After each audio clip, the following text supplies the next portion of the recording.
Bismillahirrahmanirrahim. Materi kali ini kita akan membahas mengenai farmakoterapi dari gout arthritis. Kita langsung saja ya.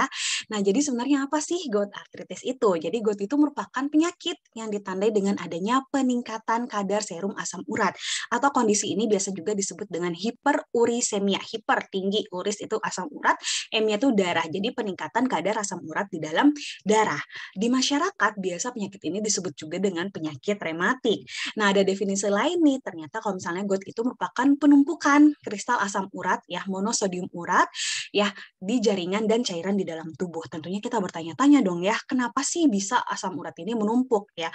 Yang pertama karena adanya overproduksi atau produksinya ini berlebihan, meningkat gitu ya asam urat di dalam tubuh atau ekskresinya ini berkurang. Seperti itu yang nanti kita akan bahas lebih lanjut lagi. Nah, tapi kita lihat dulu nih apa sih sebenarnya asam urat itu? Jadi asam urat itu merupakan produk akhir di metabolisme purin. Nah, purin itu apa? Nah, jadi purin itu yang pertama ya, terkandung dalam makanan-makanan ya. Ada makanan-makanan tertentu seperti kacang-kacangan, daging, sayuran hijau itu mengandung tinggi purin. Nah, selain itu kita kan juga punya DNA ya, penyusunnya itu ada basa purin dan pirimidin. Nah, di sana juga konversi dari asam nukleik itu bisa menghasilkan purin dan juga purin ini disintesis secara de novo ya oleh tubuh seperti itu. Nah, normalnya karena asam urat ini memang merupakan produk akhir metabolisme purin ya. Jadi asam urat ini kan dalam bentuk garam gitu ya, garam monosodium urat tadinya. Nah, dia ini sebenarnya terlarut dalam plasma ketika jumlahnya memang dalam batas normal ya, karena plasma di sini juga punya kapasitas. Jadi kalau misalnya jumlahnya sampai berlebihan gitu ya, itu nanti akan memberikan masalah. Nah, tapi normalnya nih dia tuh sebenarnya terlarut di dalam plasma darah dan bisa diekskresikan ya melalui urin ya dengan bantuan organ ginjal seperti itu ya. Jadi di sini kita melihat ada peran ginjal nih dalam ekskresi atau pengeluaran asam urat. Jadi walaupun nih kita makan gitu ya makanan-makanan ini gitu ya, terus dalam tubuh kita juga ada purin gitu ya secara alami disintesis juga. Nah, ini juga nanti akan dikeluarkan gitu. Jadi nanti terjaga gitu keseimbangannya di dalam tubuh. Nah, nanti akan kita lihat kapan sih bisa bermasalah ya. Nah, jadi kita lihat lagi nih. Jadi kalau misalnya terjadi peningkatan kadar asam urat di dalam darah gitu ya. Jadi monosodium urat tadi tidak larut, dia bentuk kristal ya dan dia bisa mengendap di persendian. Bayangkan kristal-kristal dari monosodium urat ini berbentuk lancip-lancip tajam-tajam. Jadi kalau misalnya dia sampai terbentuk gitu ya, karena tadi jumlah sudah terlalu banyak terbentuk endapan garam, dia bisa nusuk-nusuk di persendian sehingga nanti akan terjadi serangan gout akut ya. Nah, dalam waktu yang lama kalau misalnya tidak diterapi gitu ya dan kondisinya asam uratnya terus meningkat gitu ya di dalam tubuh, di sini bisa terjadi pengendapan kristal monosodium urat ini di bawah jaringan kulit ya atau bisa membentuk tofu seperti ini ya. Jadi ada benjolan-benjolan gitu ya yang sifatnya permanen seperti itu. Nah, selanjutnya nih tadi kan kita lihat ya kalau misalnya asam urat ini juga ada sintesisnya ya. Jadi purin itu disintesis secara de novo di dalam tubuh.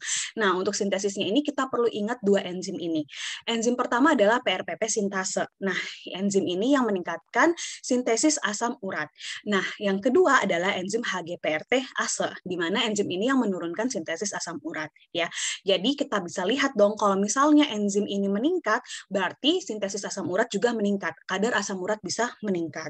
Nah, tapi kalau enzim ini mengalami penurunan atau defisiensi, ya, jadi nanti terjadi juga peningkatan kadar asam urat karena tadi dengan adanya enzim ini dia bisa menurunkan nih. Jadi kalau misalnya enzim ini turun, tidak ada lagi yang bisa menurunkan sintesis asam urat, jadi nanti kadar asam uratnya bisa meningkat. Kita bisa lihat lebih lanjut seperti ini ya. Nah, ini jangan terlalu bingung ya melihatnya. Kita cukup lihat peran dari dua enzim. Yang pertama PRPP sintase sama HGPRT ase. Ya, ini merupakan jalur metabolisme purin ya yang nanti akan terbentuk produk akhirnya adalah asam urat seperti itu. Ya, jadi kita bisa lihat di sini ya perannya PRPP sintase nanti akan mengubah ribosa 5 fosfat ini menjadi PRPP, HGPRTase itu yang akan mengubah kembali nih hiposantin menjadi IMP sehingga hiposantin ini tidak akan diubah menjadi asam urat. Ya, begitu pula dengan HGPRT di sini dia akan mengubah guanin menjadi GMP nanti akan kembali menjadi DNA atau RNA. Jadi tidak akan terubah jadi santin dan tidak akan terubah menjadi asam urat seperti itu. Ya, dan di sini kita bisa lihat ada satu enzim nih yang berperan penting juga yaitu santin oksidase. di mana santin oksidase ini yang akan mengubah hiposantin menjadi santin dan santin menjadi asam urat. Makanya nanti akan menjadi salah satu target pengobatan ya yang nanti akan kita lihat. Nah, jadi nih, kalau misalnya kita berbicara mengenai etiologi atau penyebabnya, kenapa ya bisa sampai terjadi peningkatan kadar asam urat? Karena kan tadi kita belajar, memang sih tubuh kita memproduksi atau kita makan asam urat dari luar gitu ya, dari makanan-makanan tertentu. Nah, tapi sebenarnya juga asam urat itu bisa dikeluarkan kan melalui urin. Nah, tapi kenapa bisa meningkat? Nah, yang pertama, ekskresinya itu bisa mengalami pengurangan gitu ya, entah karena beberapa hal. Yang pertama adalah dehidrasi ya. Jadi ketika seseorang mengalami dehidrasi ya, berarti kan otomatis tubuh akan menahan cairan. Karena kan kekurangan cairan ya, jadi tidak mungkin dong akan mengeluarkan cairan. Jadi otomatis urinasi juga akan tertahan ya, jadi tidak akan terjadi proses urinasi. Sedangkan tadi asam urat dikeluarkan melalui urin, jadi asam uratnya tidak dikeluarkan sehingga terjadi penumpukan asam urat di dalam tubuh. Nah, yang kedua, di sini penggunaan obat-obat tertentu seperti obat diuretik HCT ya, di mana HCT ini nanti juga akan berkompetisi nih dengan asam urat untuk dikeluarkan. Jadi asam uratnya tertahan gitu ya, jadi tidak bisa dikeluarkan dan juga mengonsumsi alkohol di mana nanti juga metabolitnya bisa berkompetisi dengan asam urat untuk dikeluarkan melalui ginjal. Nah, selanjutnya terjadi overproduksinya nih ya. Yang pertama terlalu banyak nih makan makanan yang tinggi purin gitu ya. Yang kedua terjadi peningkatan pemecahan asam nukleat di jaringan dan yang ketiga ada abnormalitas pada metabolisme purinnya. Yang tadi ada dua enzim, PRP sintase dan HGPRTase. Ya, jadi ada masalah di dalam genetiknya seperti itu. Selanjutnya nih, faktor risiko apa ya yang dapat membuat seseorang lebih berisiko terkena asam urat? Yang pertama genetik tadi ya, ada pengaruh dua enzim. Yang kedua adalah faktor usia, karena bagaimanapun seiring bertambahnya usia terjadi penurunan fungsi-fungsi organ. Salah satunya adalah ginjal, di mana ginjal tadi penting sekali perannya untuk mengeluarkan asam urat. Yang ketiga makanan tinggi purin tentunya ya. Terus yang keempat di situ ada konsumsi alkohol ya, di mana alkohol ini hasil metabolismenya tadi ya dapat menghambat ekskresi dari asam urat. Selanjutnya adalah obesitas atau peningkatan bobot badan, penggunaan obat tertentu seperti diuretik ya yang tadi saya sudah jelaskan, HCT ya. Jadi HCT ini bisa berkompetisi nih dengan asam urat gitu ya untuk dikeluarkan. Makanya nih kalau misalnya ada pasien hipertensi gitu ya, terus menggunakan HCT nanti pasti biasanya direkomendasikan untuk mengganti obatnya ke antihipertensi yang lainnya karena kalau misalnya tetap menggunakan ini dikhawatirkan asam uratnya tetap meningkat. Selanjutnya ada masalah kesehatan lain seperti hipertensi, hipotiroid dan sebagainya. Dan yang terakhir adalah jenis kelamin di mana di sini pada pria itu proteinnya lebih banyak sehingga di sini ada keterkaitan ya antara protein dengan kadar asam urat seperti itu. Untuk gejalanya apa saja sih gejala-gejala pasien yang menderita gout arthritis ini? Yang pertama, rasa nyeri di persendian. Ya, jadi bisa di tangan, siku gitu ya, atau yang paling umum itu adalah di sendi jari kaki, ibu jari kaki gitu ya. Nah, atau biasanya ada tadi tofus ya atau tofi gitu ya. Jadi ada benjolan-benjolan gitu ya di bawah kulit seperti itu atau di sini adanya batu ginjal. Jadi itu merupakan gejala-gejala umum ya pada pasien dengan peningkatan kadar asam urat di dalam darah. Nah, lalu untuk mendiagnosisnya bagaimana nih untuk menentukan seseorangnya terkena gout arthritis? Yang pertama, ya untuk biasanya nih kalau misalnya seseorang terjadi peningkatan kadar asam urat gitu ya di dalam darahnya, biasanya tidak bergejala langsung gitu ya. Jadi misalnya kan tadi kalau misalnya kadar asam urat yang melebihi gitu ya tidak langsung bergejala ya. Jadi memang di sini agak sulit untuk didiagnosa di awal. Jadi biasanya terjadi serangan baru bisa didiagnosis. Yang pertama adalah yang pasti memeriksa kadar SAR asam uratnya ya, di mana untuk pria dewasa itu sekitar 3,4 sampai 7 mg per desiliter dan wanita dewasa di sini di kadar 2,4 sampai 6 mg per desiliter ya. Jadi kalau misalnya kadang nih ada seorang pasien gitu ya 7,5 gitu ya, itu biasanya belum terbentuk gitu ya, belum terjadi serangan. Jadi memang tidak didiagnosis di awal. Jadi ketika terjadi serangan akut, dicurigai asam urat gitu, baru akan diperiksa kadar asam uratnya. Terus yang kedua, diagnosisnya juga bisa menggunakan mikroskopik ya. Jadi nanti dicek, diambil gitu ya, cairannya akan dicek apakah terdapat gitu ya kristal monosodium urat di dalam darahnya gitu. Terus di sini ada radiografi. Selanjutnya nih untuk stadium-stadium untuk gout arthritis ya, jadi dari awal terjadi peningkatan kadar asam urat dulu gitu ya, di mana tidak terjadi langsung gejala-gejalanya gitu ya, atau kita sebut dengan asimptomatik. Yang kedua itu ada nanti stadium gout akut, di mana di sini mulai terjadi serangan karena tadi kristal-kristal monosodium urat yang terbentuk itu melukai persendian sehingga nanti menimbulkan inflamasi ya. Jadi nanti dia akan membengkak seperti ini dan umumnya memang di ibu jari kaki gitu ya, karena memang dari beberapa penelitian penelitian disebutkan kalau misalnya ibu jari kaki ini di sini pembuluh darahnya relatif lebih kecil-kecil dan dia lebih jauh gitu dari jantung sehingga suhunya di sini relatif lebih rendah sehingga terbentuk lebih berisiko gitu ya, terbentuk kristal asam urat sehingga terjadi risiko untuk asam uratnya lebih tinggi gitu. Terus nanti di sini fase ini ya interkritikal di mana GOT serangan akutnya tadi sudah berhasil diredakan, lalu nanti akan masuk ke fase GOT kronis seperti itu. Nah, untuk terapi farmakologinya sendiri bagaimana nih? Kita bedakan menjadi dua. Yang pertama adalah terapi ketika terjadi serangan akut, dan yang kedua adalah terapi kronis, di mana terapi kronis ini tujuannya untuk memelihara agar tidak terjadi lagi serangan akut, ya. Nah, untuk pedoman yang digunakan di sini ada dua ya.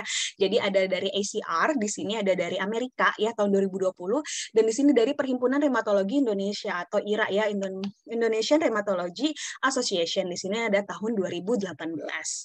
Nah, kita lihat dulu nih yang pertama untuk terapi akut. Jadi pada saat kondisi akut yang perlu kita pahami adalah pasien itu mengalami serangan ya, serangannya diakibatkan karena tadi kristal asam urat yang menumpuk itu bisa melukai persendian dan mengakibatkan inflamasi. Jadi pasien di sini akan mengalami nyeri yang teramat sangat. Jadi untuk pemilihan terapi akut ini berdasarkan dari derajat nyeri pasiennya. Jadi yang pertama nih, ya pasiennya datang dengan gejala klinis dugaan gout arthritis, terus yang kedua kita harus nilai dulu nih keparahannya dari nih skala nyerinya ya. Jadi untuk skala nyeri bisa kita lihat dari skala visual pasiennya ya. Jadi kira-kira pasiennya ini nyerinya ringan, sedang atau parah gitu ya. Terus nanti dilihat juga dari durasi nyerinya, sudah berapa lama pasien mengalami nyeri dan jumlah sendi yang terlibat ya. Apakah satu sendi saja di jari kaki atau mungkin ada sendi-sendi lain yang terlibat. Terus nanti akan diberikan antiinflamasi karena kan tadi pasiennya mengalami inflamasi nih. Jadi memang terapi akut ini tujuan utamanya pasti adalah untuk meredakan rasa nyeri yang dialami pasien. Jadi nanti obatnya adalah antiinflamasi yang sesuai dengan kondisi pasiennya. Dan yang keempat di sini harus ditunda dulu ya pemberian ULT. ULT adalah urat lowering therapy atau terapi penurun asam urat saat terjadi serangan ya, sampai serangannya hilang dulu baru bisa diberikan ULT. Nanti akan kita bahas lebih lanjut. Dan yang kelima adalah tentunya edukasi non farmakologi ya. Nah, jadi untuk antiinflamasi karena kan untuk terapi akut ini intinya adalah di antiinflamasi ya. Jadi apa saja nih obat yang dapat diberikan kepada pasien sesuai dengan kondisi pasien. Yang pertama itu kalau misalnya onsetnya kurang dari 12 jam, onset nyerinya. Jadi pasiennya itu mengalami nyerinya masih kurang dari 12 jam gitu ya. Terus fungsi ginjalnya masih baik, fungsi hatinya masih baik gitu ya. Itu dapat diberikan colchicine. Oke.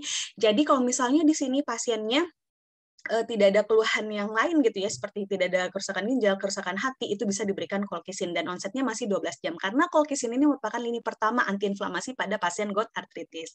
Dan di sini colchicine itu aman digunakan untuk ibu hamil ya.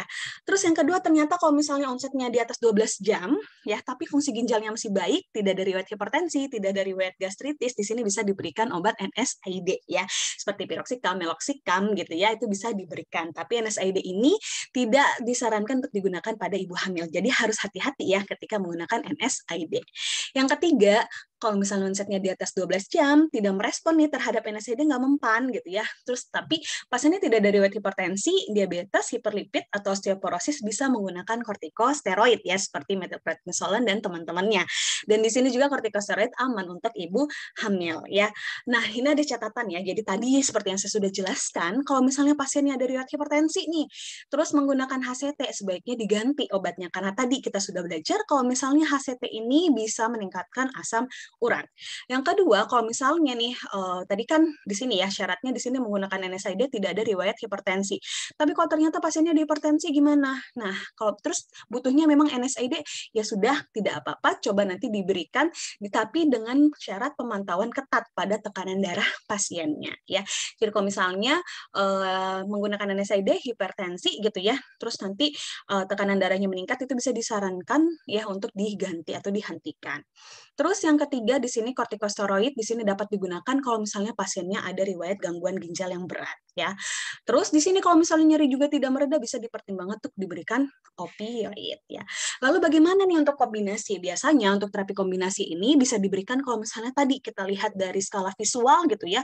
Skala nyeri pasien ini udah derajat yang parah gitu ya, udah sakit banget.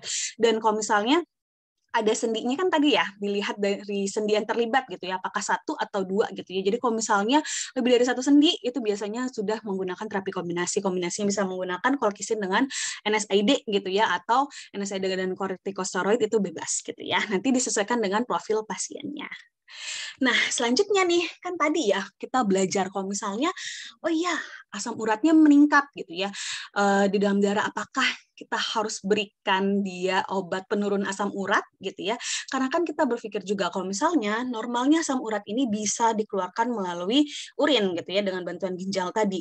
Nah, jadi kapan nih kita memberikan pasiennya obat penurun asam urat atau kita sebut dengan ULT.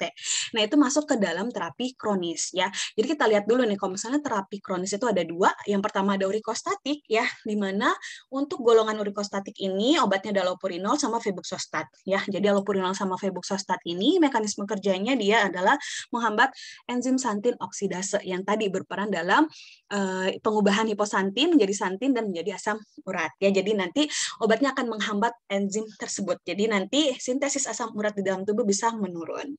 Yang kedua obatnya adalah urikosurik, di mana obat ini bekerja dengan meningkatkan ekskresi dari asam urat ya. Jadi dia membantu pengeluaran asam urat. Obatnya adalah probenesit dan di sini probenesit itu aman untuk digunakan pada ibu hamil. Jadi pada ibu hamil tidak disarankan menggunakan urikostatik ya, allopurinol, tapi disarankan menggunakan probenesit.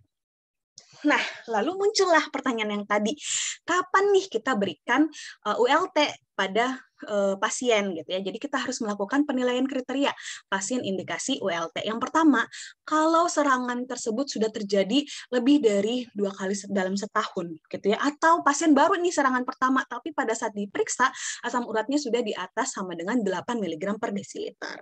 Yang kedua, sudah terdapat lebih dari 1 TOFI ya. Jadi seperti ini ya, TOFI itu jadi ada benjolan-benjolan gitu ya di bawah kulit. Terus yang ketiga, ada riwayat gangguan ginjal ya, minimal di sini stadium 3 karena tadi ginjal itu berperan penting dalam ekskresi asam urat. Jadi kalau misalnya ginjalnya bermasalah, berarti pengeluaran asam uratnya bisa bermasalah gitu ya. Jadi makanya kalau pasiennya ada riwayat gangguan ginjal, disarankan untuk menggunakan ULT. Yang keempat, ada riwayat urolitiasis atau batu pada saluran kemih seperti itu ya. Jadi kalau misalnya ada batu, itu dapat menghambat pengeluaran gitu ya dari asam urat. Nah, selanjutnya nih untuk terapi kronis ya, kalau misalnya tadi dari kriteria tersebut, pasiennya ada salah satu aja ya, di antara kriteria tersebut, pasien sudah termasuk indikasi ULT. Apa yang akan kita lakukan? Yang pertama, ULT bisa diberikan ya 2 minggu setelah serangan akutnya mereda. Kenapa tidak diberikan pada saat serangan berlangsung? Karena ada beberapa penelitian yang menyebutkan, kalau misalnya nih langsung diberikan ULT pada saat pasiennya lagi serangan akut, itu dapat memperparah kondisi serangan akut pasien. Jadi diberikan 2 minggu setelah serangan akutnya mereda. Terus yang kedua, yang lini pertama dari ULT itu kan allopurinol ya. Jadi allopurinol ini dapat diberikan dulu dengan dosis awal 100 mg, nanti akan dititrasi atau ditingkatkan dosisnya dalam 4 minggu, tentunya dengan pantauan dokter ya. Jadi nanti untuk penyesuaian dosisnya itu dengan pantauan dokter. Terus yang ketiga, di sini alternatifnya kalau tidak mempan atau tidak cocok ya dengan allopurinol, pasien ada alergi dan sebagainya, atau lagi hamil tadi, di sini bisa menggunakan alternatif, bisa menggunakan probenesit ya. Terus selanjutnya kan tadi ya, kalau misalnya penggunaan allopurinol ini sebenarnya bisa menimbulkan reaksi serangan pada pasien. Jadi biasanya untuk pasien yang baru pertama kali diberikan allopurinol ini terdapat pengobatan profilaksis atau pencegahan yang bisa digunakan colchicine ketika di sini creatinine clearance pasiennya di atas 50 ml per menit ya, karena memang di sini colchicine juga agak hati-hati ya penggunaannya pada pasien dengan gangguan ginjal gitu ya. Bisa juga nggak menggunakan NSAID, bisa juga ya. Jadi nanti tergantung pada kondisi pasiennya. Nah, untuk terapi non farmakologinya dapat digunakan yang pasti yang pertama ya, yang disarankan ke pasien itu kontrol berat badan, terus olahraga di sini ya. Jadi untuk mengontrol berat badannya tadi, terus kurangi atau hentikan konsumsi alkohol, terus diatur nih asupan makanannya ya. Jadi hindari makanan yang tinggi purin tentunya.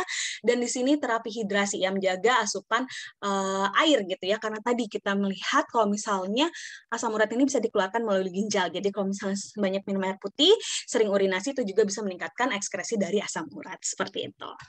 Nah, untuk evaluasi terapinya yang pertama di follow up ya. Nanti akan diperiksa kadar serum asam uratnya tiap terjadi serangan atau nanti dimonitoring dipantau setiap 6 bulan ya. Terus nanti kalau misalnya pasiennya memang menggunakan ULT tadi allopurinol itu nanti akan dicek terus ya kadar asam uratnya tiap 2 sampai 5 minggu. Nah, yang selanjutnya nih di sini juga penting ya untuk mengecek fungsi ginjalnya karena ginjal ini berperan penting dalam pengaturan kadar asam urat di dalam darah seperti itu. Baik, sekian untuk materi hari ini. Semoga bermanfaat ya.